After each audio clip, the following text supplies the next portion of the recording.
Hey everybody, Breakthrough Health and Life Coach Glenn Hattem here. I'm here with my good friend Nick Balsamo. Balsamo.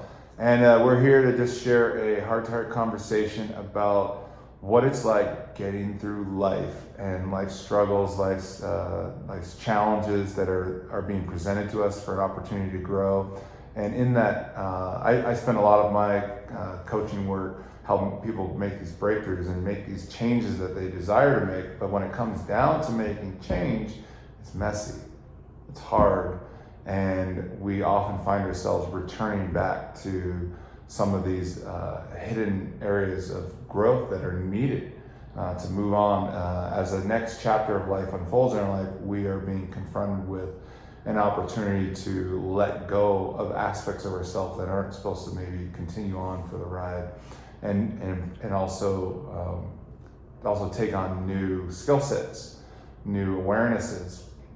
And I thought this conversation that Nick and I are going to go into and share with you guys today is very revealing about one's path. All of us have a unique path, but there are some commonalities. And I'm just really blessed to have someone I really respect and trust, and I consider a good buddy to be on the journey with. And so maybe Nick, start off by just telling a little bit about how we met here in Boulder at one time. I think I was torturing a client in the gym, or a bunch of them, and Nick and I got in a conversation just around the work we've both been doing. I think you've been involved with Naropa, which is a very popular program here in Boulder. But beyond Naropa, we both found a very, I would say, an edgy way of going about life that most people don't necessarily gravitate towards until shit hits the fan. Mm-hmm. And so you and I have been kind of piercing the veil, so to speak, of the illusory world we live in, and wanting to investigate. Is there more than meets the eye? Is there more to all of this that we can easily be caught up in society? Mm. And so we've always had these really profound conversations and vulnerable. I found myself in very, my inclination was always to be more and more transparent and more revealing of what it was like to be in my shoes. And then you would always show up and match me with that same level of integrity. And I appreciate that, because that's not often when we're caught up in the busy world that we often miss out on those opportunities to really connect with people at a deep, soulful level. Mm-hmm. And I think a lot of that, at least when you and I met at the gym, it's not like you were wearing a sign that said, "Hey, I'm trying to pierce through the veil." It just so happens that when I find myself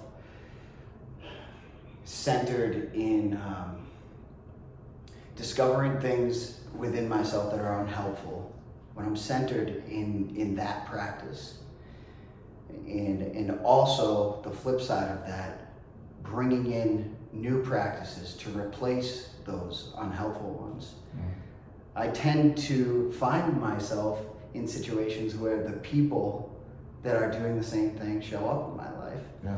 It's really a lot of this connection and fellowship, to me, has come as a symptom of staying centered in these types of practices, right? There's less forcefulness that we can't, I have and still do assert advocacy over, like, I'm gonna go out and find some like-minded people. There is that, but it's also the fact that I'm staying centered, aligned within myself with whatever modality I'm resonating with at that time. Mm-hmm. And my tribe comes to me. You attract your tribe, that cliche, right? It's a cliche for a reason. But as far as my story, man, there's a universe behind every little part of my story, so it's very difficult to stay focused. I'll do my best. I did meet you here in Boulder about 3 years ago. Yeah, it's been about 3 years. Yeah, it's been about 3 years. And prior to that, I lived on the East Coast in New Hampshire. And life was great back in New Hampshire. But traveling back to years prior to that, life was not so great. And that's the way that I looked at it, right? Life is not great. It had nothing to do with me, my perception. Right. Just life was not good. Right. Life wasn't good. How so? Some of the consequences, or the way that manifested was eventual addiction. Everyone was wrong. I had no ability to show up and participate in relationships that include like intimacy all the way to friendships, right? Like it pervaded because life sucked, right? I was unable to participate in relationships. I turned to substances to quell the madness of my experience, and that's the way I lived. I lived as though life was a challenge and that life was the problem, and that I needed to do whatever I could do to feel okay in my experience. So you were in this bubble that was not really meeting the world. You had basically set up these kind of rules, so to speak. No doubt, it was a lot of control, and I needed to control outcomes. I had a lot of expectations, and mind you, these were all largely subconscious. This was just the way that I operated. I wasn't like, okay, in order to feel okay in my life, I need to control this and make sure that this person says that, and so on and so forth, right? That was just my operating mode. And sometimes it works, sometimes it doesn't.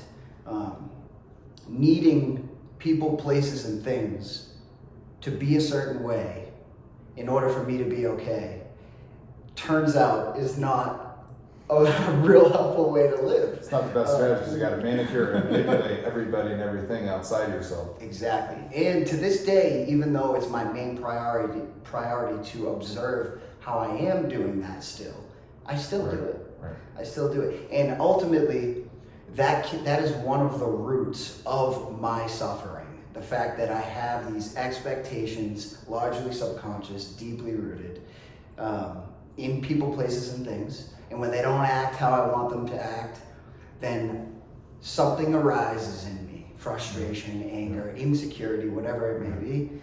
And if I cling to that, then that will be my reality. And I'll be coming up against people rather than flowing with.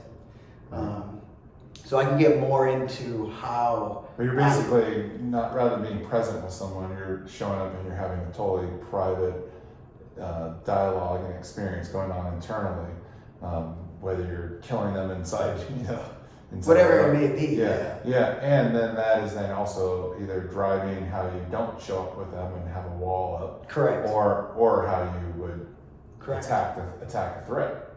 Absolutely. And I think a key point to mention is when I'm doing that, when I'm showing up with, you called it this dialogue. This dialogue is not only mental in the form of ideas and thoughts, it's visceral as well. It's deeply stuff, right? So it's all connected. And it's helpful to point out that it's largely happening in spite of me wanting it to. Right. So, does that make sense? Yeah, so you're not necessarily driving it as much as you think you are. Exactly. So that's why it's very, very important for me to have a consistent practice in cultivating presence, awareness, right? Sinking into the supreme, I call it the supreme self, right? The one who observes all of my sense perceptions. It's very important for me to do that. Otherwise, I am just a slave to my thinking, my feelings, my emotions, my nervous system, all of that. Oh, yeah, you and I often in conversation, we're like, oh, I'm just stuck in my Glenness or my Nickness. It's like, it's the I am that animates the Nick. That's the observer. It's you might want to say that slower. Yeah.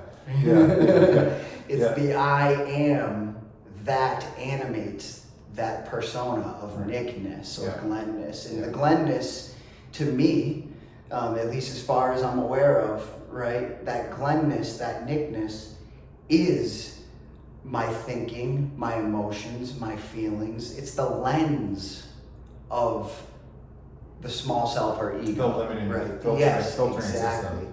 Right, which is not bad inherently. However, if you bring all your stuff to that identity, Right, that's the key.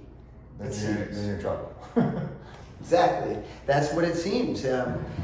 That's been my experience. It's not that my Nickness, this lens of nervous system, my sense perceptions is inherently bad. It's that it's been proven that it's very tainted by past traumas, Right. experiences, old ideas, energies that are lodged in these areas that make up the lens of self. Right. It's all historical data, all that is just repeating itself versus fresh eyes, Yes. openness, Beginner's mind. beginner's mind. Right. That's what they're referring to in those traditions. Beginner's mind is a symptom of disidentifying solely with the self or the, Right. the sense perceptions. Now, when you're in that place, was a home for, we sometimes label addictions as the issue as a, chemical dependency, or and we've had a lot of conversations around this, and that's a falsehood, because it's actually more than that. It's not, that's just a way to cope with something, but that ain't the issue. So. Yes, very much. So how would you express this to an audience that's inquisitive? It's like, hey, maybe I've got a few things, whether it's chocolate or overeating. Oh, or if you're emotions, watching or- this, you got something. You got something. Yeah, right. So some things, even working out can be, you can get a pat on the back, but you can go in the gym and injure yourself because you're training when you need a day off. It's hard with the widely accepted things in this Right. culture Right. to determine whether or not we're a slave to them. Yeah. But one thing I would say is that I was as deep as I was very deep within this space of addiction. I ruined everything in my life. I was alone. I was living on the streets. My family wrote me off. I was in and out of treatment centers, in and out of 30-day programs, 60-day programs, sober livings. Like, I went in and out and couldn't understand. Now, were you working the systems when you came into these? They obviously, these different organizations and different paths of supporting you getting clean and on the right track. When you're working these systems, they obviously are led by some of these key higher principles, No doubt. and beliefs. And maybe you've witnessed, people tend to try to go about even working out the mechanics of things. And yes, there's a lot of importance to the technical aspect of things, but it's what you're bringing with your intention to something. And I love that you're bringing this up. Yeah, and maybe share a little bit about, because when one fails, as probably a lot of people have relapsed so many times with something, whether it's getting off sugar or caffeine or alcohol or harder drugs, the harder the drugs, then the harder the kick. But maybe share a little bit about what you've observed as why people might fail. Yeah. And why someone else might be able to take it and run with it and succeed with a program. Something like AA that you and I have discussed, it's not about the addiction, it's a spiritual path. Absolutely, 100%. I don't want to be a spokesperson for any type of organization that promotes sobriety, because I'm not going to be that. But paths, programs like Alcoholics Anonymous and others are largely not about what you're going to them for. Right? Like, I showed up at a program and I needed to stop doing what I was doing, which was drinking and drugging. I couldn't stop, so I needed help. And I found through fully engaging in what that program was suggesting, that it had nothing to do with alcohol and drugs. So there's that. And that I believe that that's true for a majority of the programs that are out there. But in regards to the first part of your question, what is making people fail and some people succeed, and what's been my experience with that? Yeah. And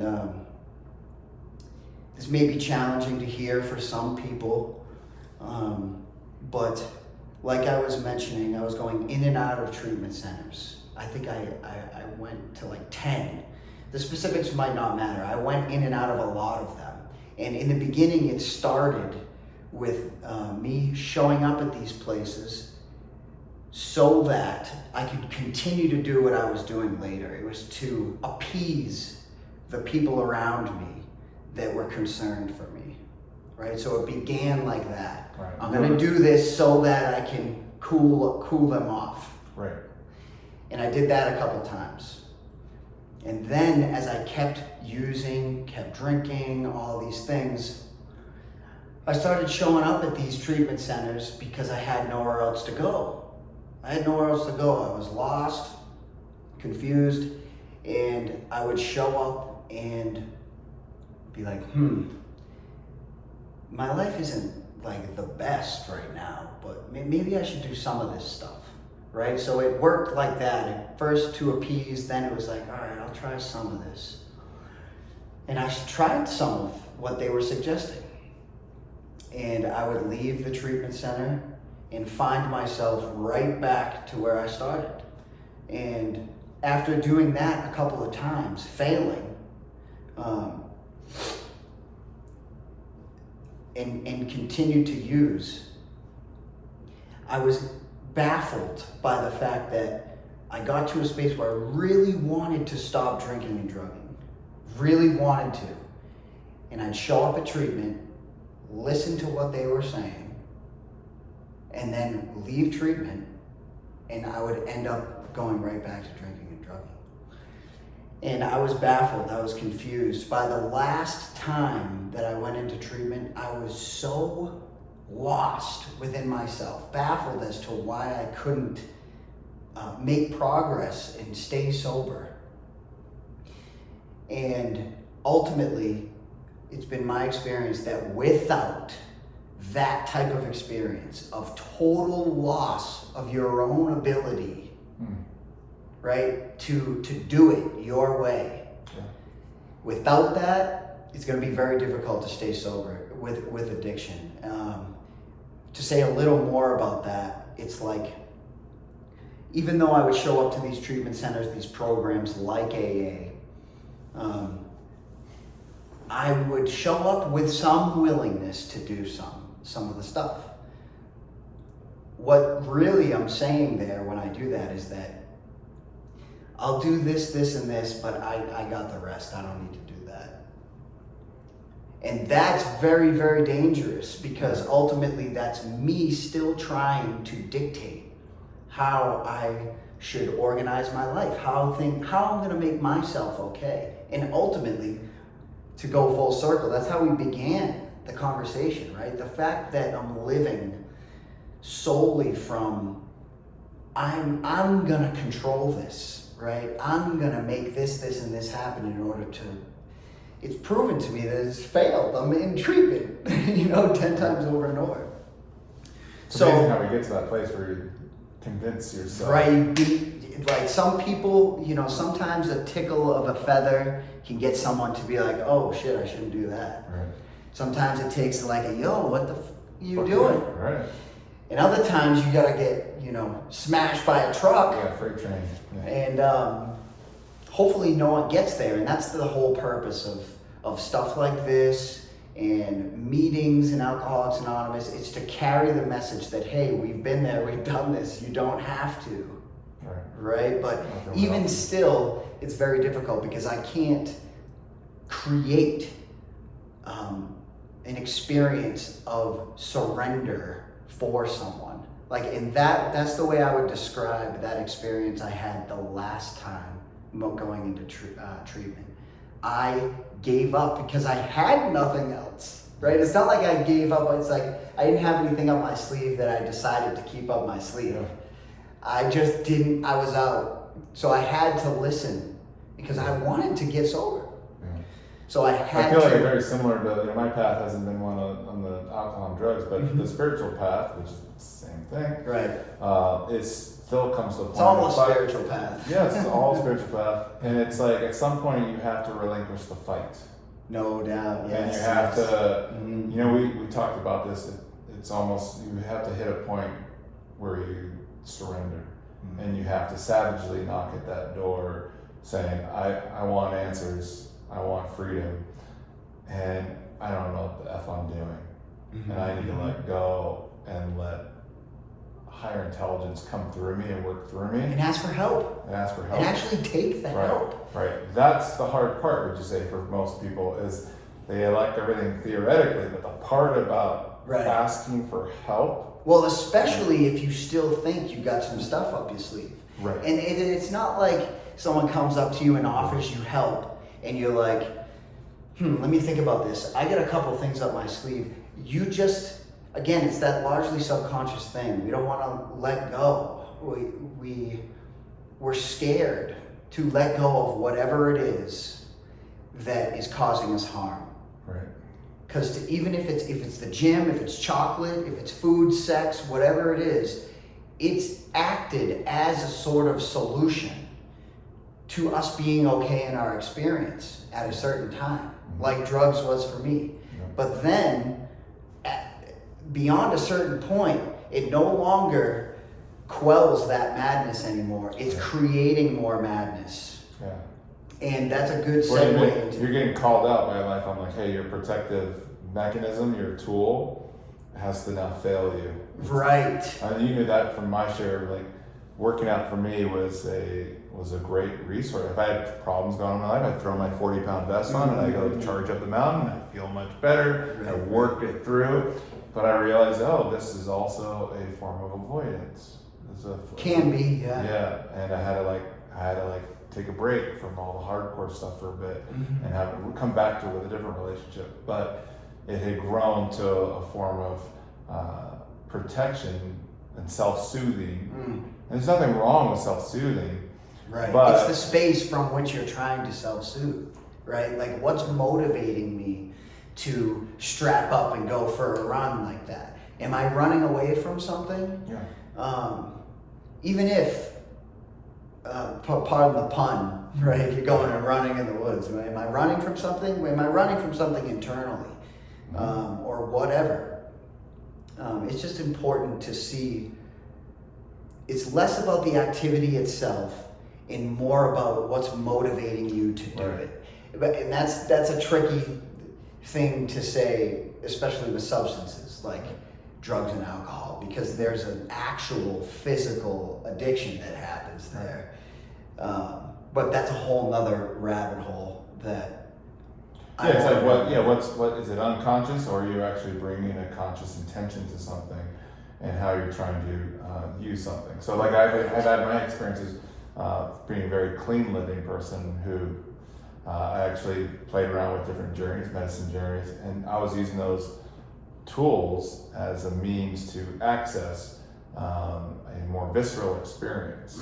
Then outside of my being well read, my intelligence and comprehension of things, I wanted to actually have a more embodied experience, and that's where certain medicines can be used to really give you a personal truth and experience. But often people use different drugs and forms of stimuli, different outlets, to run from something that is very unconscious.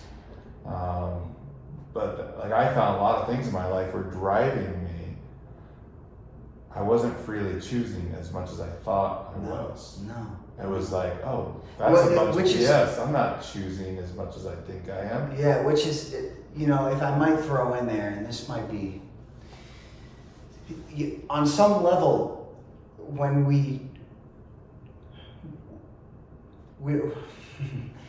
when that choice is made to run with a so-called substance or whatever it is, it's largely at that moment, very intelligent.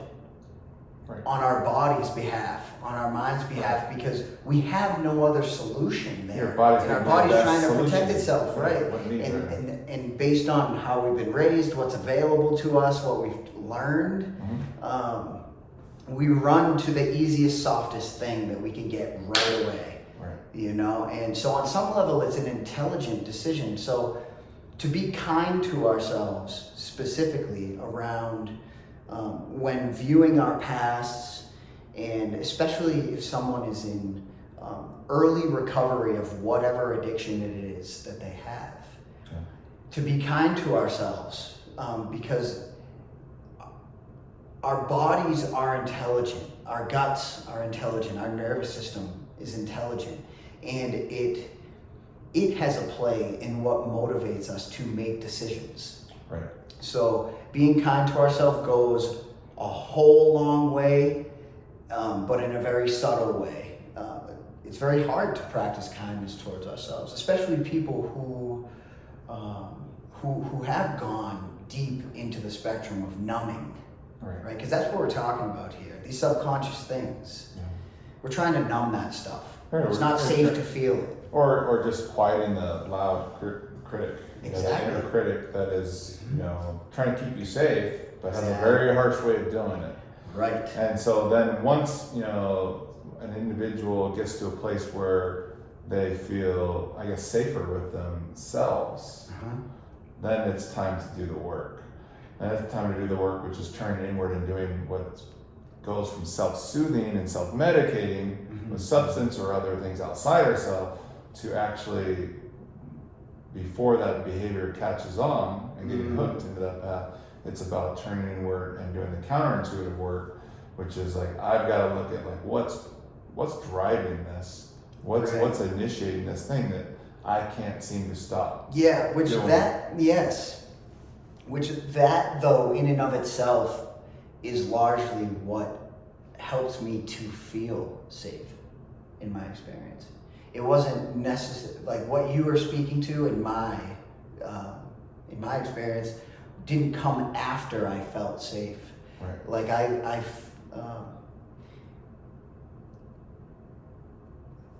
the way that I chose to run away and quiet the critic and numb feelings was to use drugs and alcohol, right? So that was my solution. Right. When that was taken away from me, or when I finally let go fully, because I had nothing else to do, I immediately went into discovering the nature of what was making me feel unsafe and what was making me want to reach to anything and everything to quell the madness of that shit. Right? So you sort of look at go back to the perception, what is being perceived from in your nickness, so to speak. Absolutely. You go inside and you have to. Is an accumulation of undigested emotions, feelings, energies, old ideas. Right. Undigested stuff that live there, and for however long, up until I made a decision to start looking, that's the lens through which I was seeing life. All those undigested experiences. All autopilot. Yes. So it taints the lens of this beautiful, amazing ability to operate. And now you're working through a very limited construct. Say more about that. When you're in that tainted place, that lens, there's a limited construct of what's available to Nick as far as options and choices and ways of seeing and experiencing things when you're moving through that historical stuff that's living inside you. Yes, it's very important to have some guidance there. I think that it all plays on each other though. When I'm lost and have nothing else to do, and my solution is taken away from me, the next logical. The next thing that one would do is to seek some guidance around that. Because you're right, because now I'm left with the real problem, right? If I'm using sex to quell the madness and I stop having sex like that, then I'm left with the fucking issue that I'm trying to run away from with sex. Right. And then what happens then when here you are, you no longer can use sex, you've come to terms with that, you agree, that's the thing, I can't mask things with that. Now you come back to this, now what most people do is they'll switch it up, they'll sidestep. Yeah, now they're going to the next thing. So now it's over here, this next category. And that's why, exactly, and that's why, who knows how to, it's things like this podcast that will help, if it gets up, when it gets out there, to help people, reflect. When I give up something that's negative for myself, am I just, choosing another thing that can become negative? Yeah. That's the way it works with people. And then to be like, okay, I need some help here, right? Like it's coming back to I need help, right. And not making the decision by ourselves.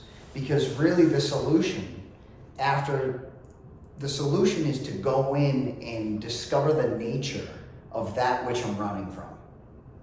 I can't just, it's unhelpful to give up sex and start eating like a motherfucker, right? It's unhelpful to stop eating like a motherfucker and start smoking weed, right?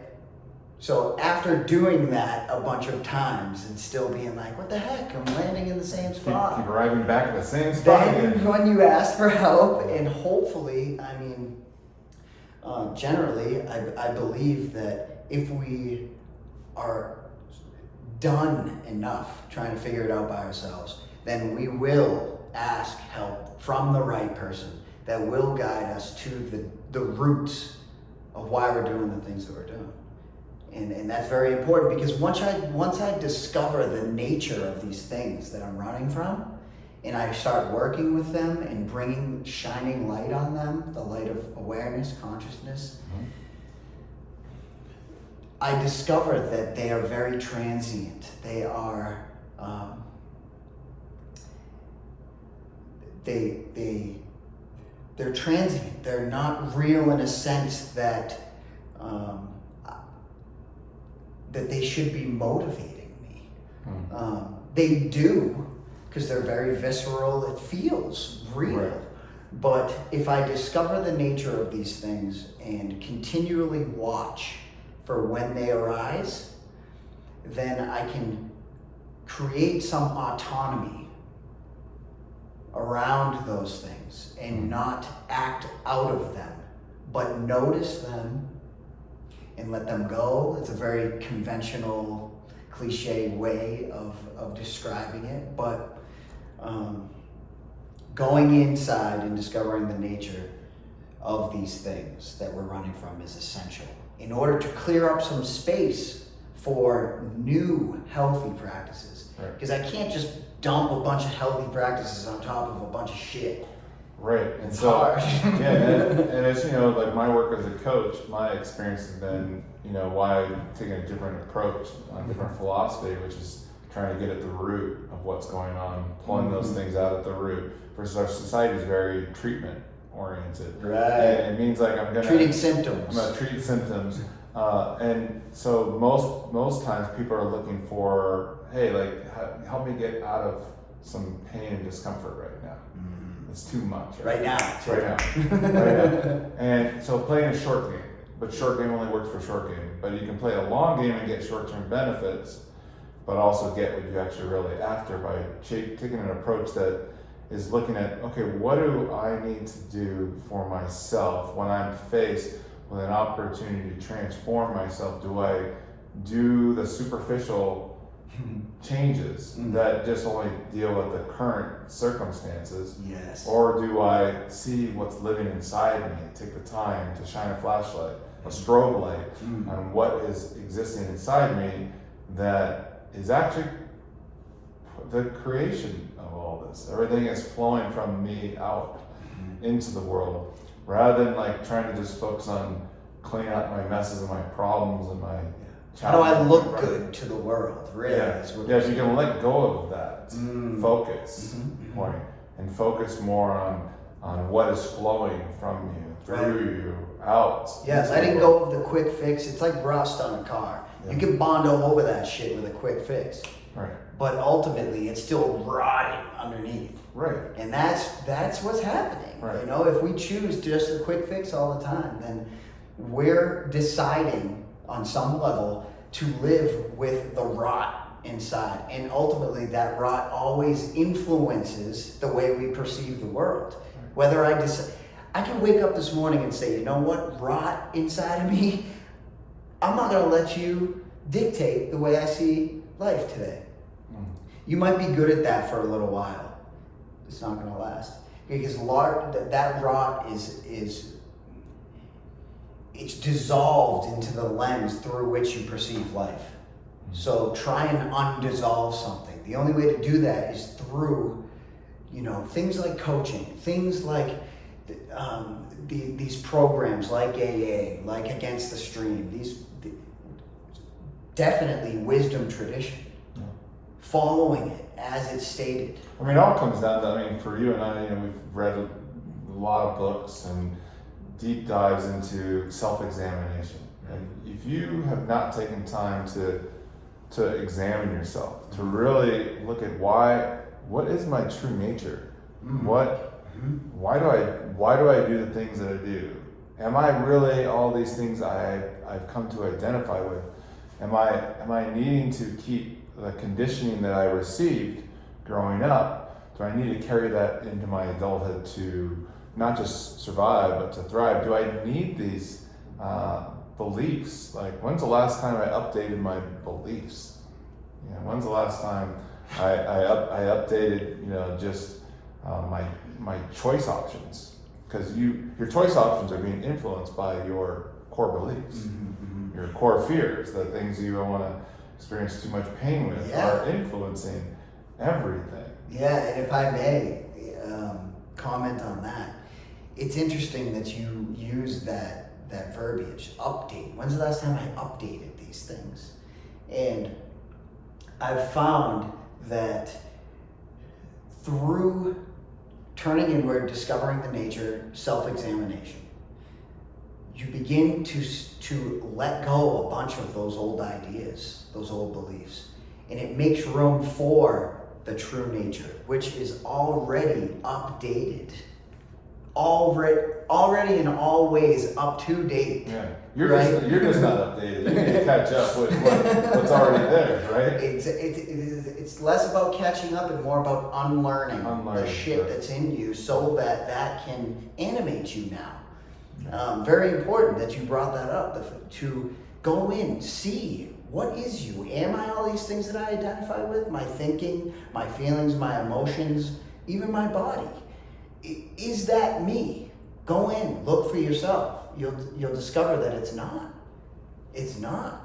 And it's not that gives you, you go from a space of feeling confused and surrender to then reobtaining, resting in power.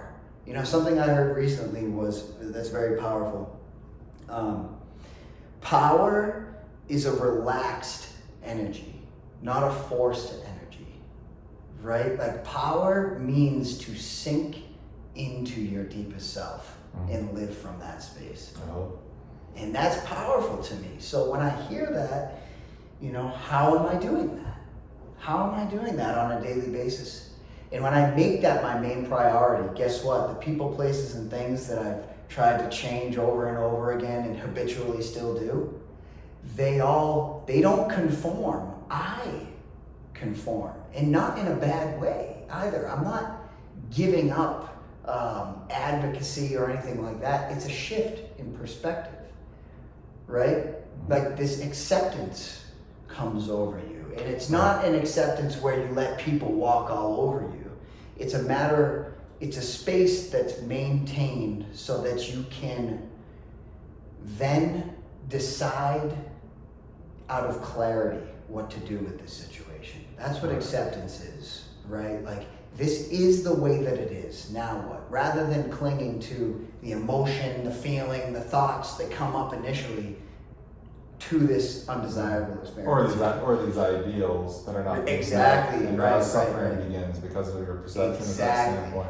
And that's why it's essential to participate in something like meditation, to create that space there so that you're not such a slave to whatever arises up against what you're meeting, right? Like, because meditation creates that buffer that just slows down time, so to speak, so you're not, as we know, not reactive and can respond more accordingly. But it's more than that.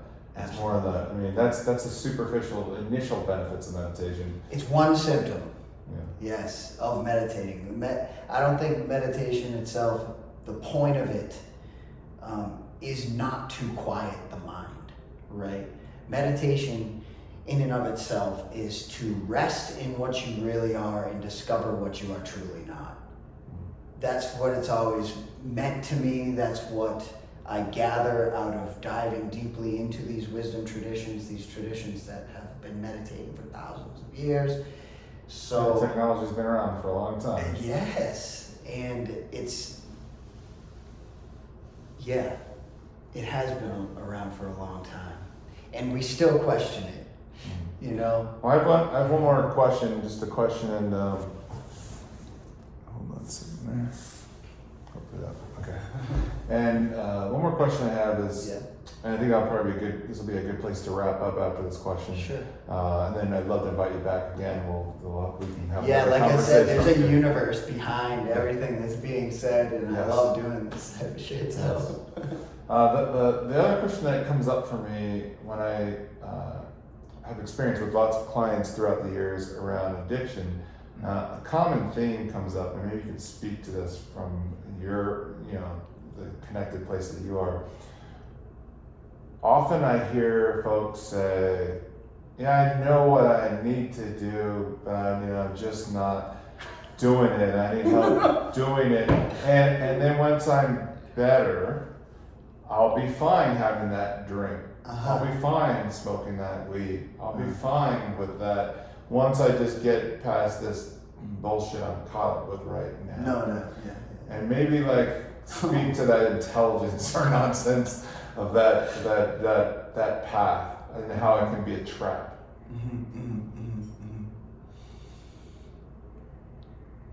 Like I said, the universe behind this, but it's very. I apologize to take a moment, but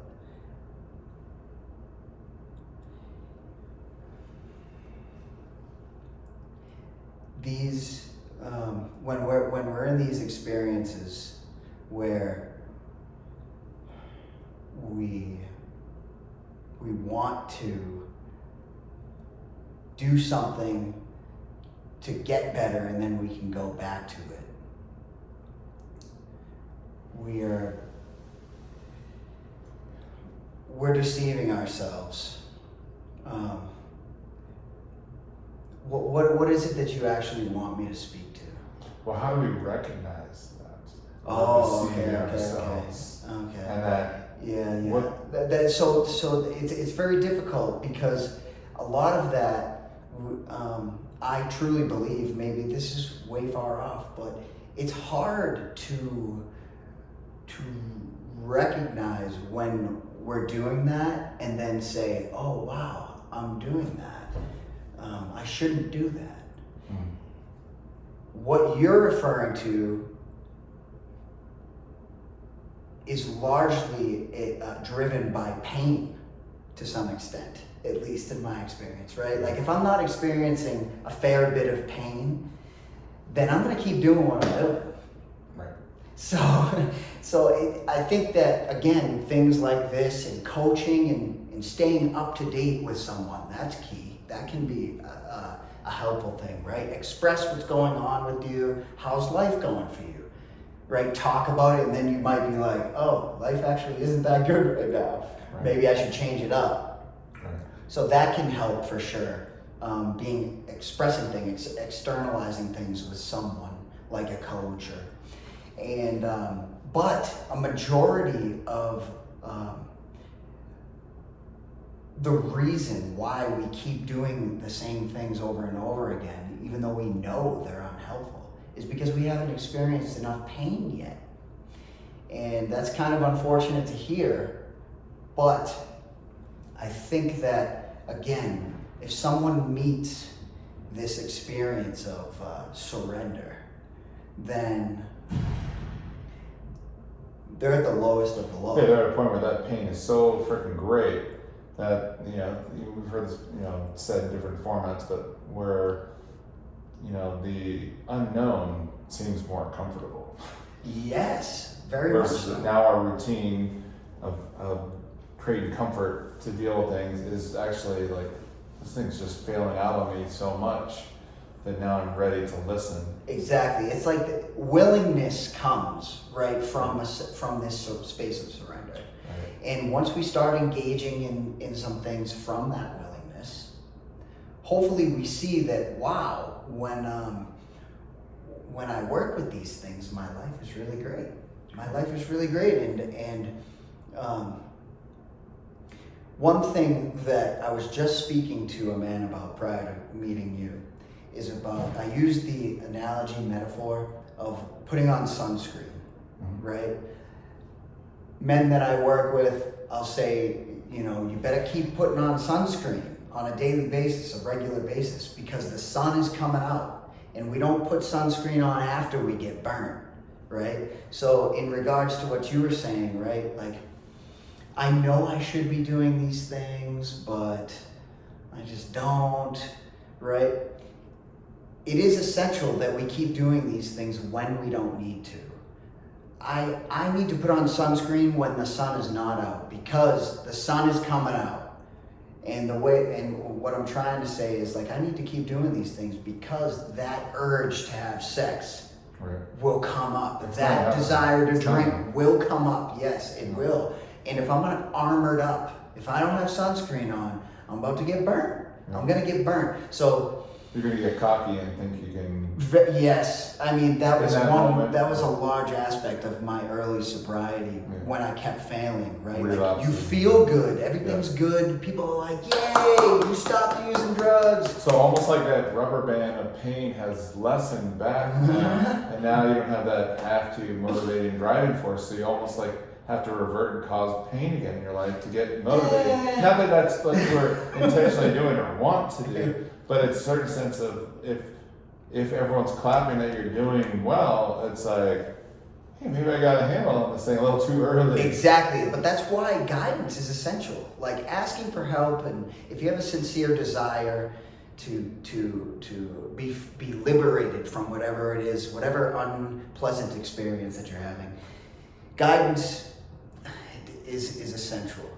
You know, because we rest on guidance is essential because we want to be liberated from this.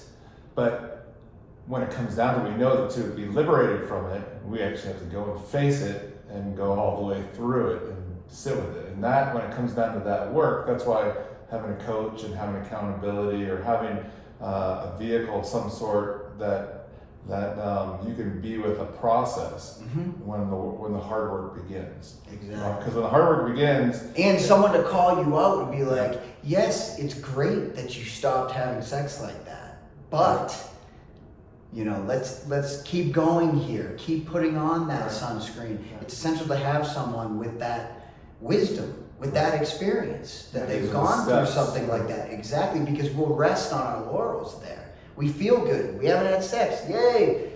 But that's not the solution, right? Just stopping, you took away the solution. Right. So it's important. But just to wrap up that last point about when people, you know they should be doing something, but they don't, that's a tough one. And it's very difficult. I know that when someone says, hey, have you done that yet? And I know I should be doing it, I turn off right away from that someone, you know? Yeah, and you want to also, like, it's like you got this dark lie. And it's like, oh, I don't want to reveal this. I might not be ready yet, whatever. Yeah. And what people don't understand is that, like, I've had this conversation a lot with folks about, like, lying is not necessarily I just told something that was a total fabrication or a lie about something. But lying is also not revealing all the information you know, all the truth you have in the matter. Your integrity staying intact is, what are you articulating that you're aware of? You know, if you're aware of something, then like how because if you're not being honest about where you're at in life, then how the hell are you going to get to somewhere new if you don't know where you're springing off of? Yeah, that's a whole other thing, because you can be honest and lie at the same time. Right. That's deception, because deception is different than lying, right? We could go down that whole rabbit hole, but the short response to what you're saying is, it's very essential to have someone along the path that you can mirror back to you, or at least press you a little bit. Right, and hopefully in an inviting, like trustworthy way, where you can open up to someone and they can mirror back to you, and you're like, wow, I should probably be doing this stuff. Because sometimes it's so close to you, you can't see it. You need someone to mirror back, and often that requires, in my experience as a coach, it requires some fierce pushback, and you know, there's a tenderness of heart. And there's a compassion, but there's also like, hey, when you share this, all right, here's my part, but here's what I'm getting a hit from you. How does that look to you? It's that reflection back to you that's going to serve you best, versus me just blowing smoke up your ass and telling you what you want to hear, or just saying, or saying, hey, you know what, maybe you're just not capable. I also think there's a fine line there too, because no matter how much wisdom I believe that I have, I don't really ultimately know what's best. I know what's worked for me. Right. And this is my experience. So I don't, the way that I've seen people receive a mirroring from me the best is when I'm not in a space of, I have the solution for you. Right. You're doing this and you should be doing that. Right? Like that never, sometimes it does work. Some people are open to that type of guidance. Stages they need that initial, right. Hey, I don't know what to do, tell me what to do. That can feel really good. Yes. One's nervous system is feeling safe and protected, but in reality, when it comes down to in the grand scheme, I need to help, in coaching relationship, I need to help empower you to trust yourself. Yes. And find the wisdom. It's all there. It's just covered up with a bunch of other people have conditioned you to believe. Old ideas. All the things that we were talking about, But the more I can show up with an open space and listening, so in my listening, you can listen. Exactly. In my listening, you can fill in the blanks. Hopefully. And if they don't, that's where you're supposed to be at right now. Exactly.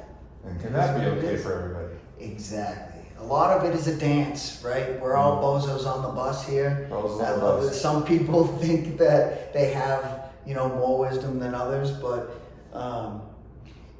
bottom line is it's essential to have a partners, fellowship, a group along the path, and ask for help. And we can be liberated from unhelpful patterns, unpleasant experiences, emotions that are undesirable, things that send us into isolation, that create havoc in our relationships. We can be liberated from all of that. Maybe just not right now, like this culture saying, but it does take effort, but like anything. Practices. Very much so. And one piece that you haven't mentioned, and maybe I'll close up with this piece, is that one thing you're very powerful with and very effective with is that you learn these things through your own experience, and then you share, you teach, you give back. Part of your healing path. And then most people, when you're suffering, when you're going through stuff, it's like, I gotta be all about me, I gotta be selfish about me, and I gotta, yes, to a certain extent you do. Like, you need to take time out and get your shit together and work on yourself. At the same time, part of that is, if you really want to own something, teach it. Teach it. So as you learn how to articulate what you're experiencing, which is unique to you, you become an access point for someone else. Yeah. And that's, anything else you'd say to that? Yeah, just real quick, it's like, if I want to be liberated and I choose this path of liberation from these unpleasant experiences or whatever it is that I get a coach for, and I prioritize that, a symptom of that will become that you want to share that. It's less of like, you become open. You care about people again. Because you see them in their fullness. You see that, wow, like you might be able to help someone here, and you deliver that help with humility and not a space, right? So if this stuff is made a priority, you can really, really live the most beautiful life. I mean, the Bible talks about it, heaven on earth type stuff. And I truly believe today that that is an experience that all of us are meant to realize, So yeah, it's a beautiful thing. I'm so appreciative having Nick here and sharing, always very heartfelt and a lot of wisdom. If I had my notepad here, I'd be still highlighting some things. If folks, without giving a promo for the AA program, but if folks wanted to connect with you or wanted to find out of a really great program that's here in Boulder that you've been involved with, I know you're involved with a variety of different things in the world, but if they wanted to just reach out and connect with you, how would they find out about the program? Yeah, sure.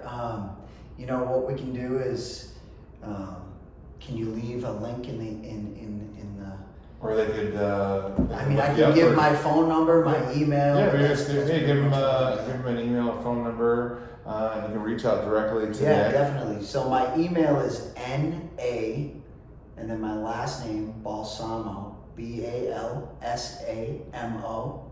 1111 @gmail.com.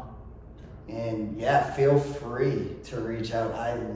I love having conversations like this. Like you and I could sit here with these like prompts that you're giving me for hours. I think it's essential that we have conversations like this because, people are struggling right now and they're looking for the easier, softer thing and they're not finding relief. So long-term relief and liberation. So yeah, thanks for having me, man. Yeah, thank you for being here, brother. Thank you everybody for listening. I hope you guys have a wonderful day and reach out to Nick if just want to have a great connection and maybe might be able to put you in touch with the right folks to help you out. So, and if not, reach out to myself as well. Okay, bye-bye. Peace.